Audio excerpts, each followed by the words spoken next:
As a result of government cuts to grant, Leicester City Council is facing the worst financial situation in its history.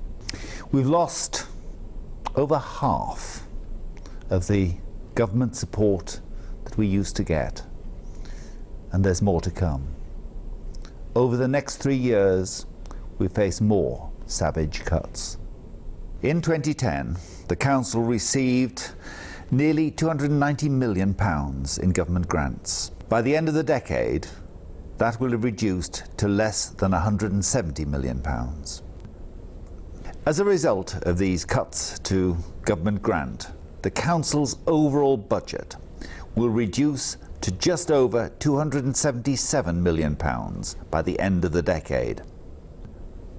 At the same time as facing these grant cuts, the Council is under pressure to spend more money on some services. The cost of providing care to older people is rising as the number of older people in the city increases.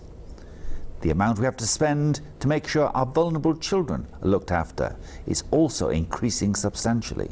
By 2019, we will need to spend around £180 million per year on these two services alone. What that means is the amount we have available to spend on all other services will fall dramatically. From £190 million in 2010 to just over £70 million at the end of the decade. The Council has already made £100 million of cuts since 2010 across a range of its services. The Council estimates that it needs to make a further cut of £55 million.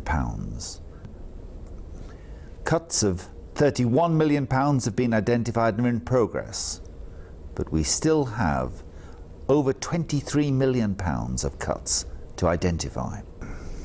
There's no doubt that government cuts have already had a very severe impact on the services that the Council provides for the people of Leicester. And of course, it's the most vulnerable in our communities who are hit the hardest.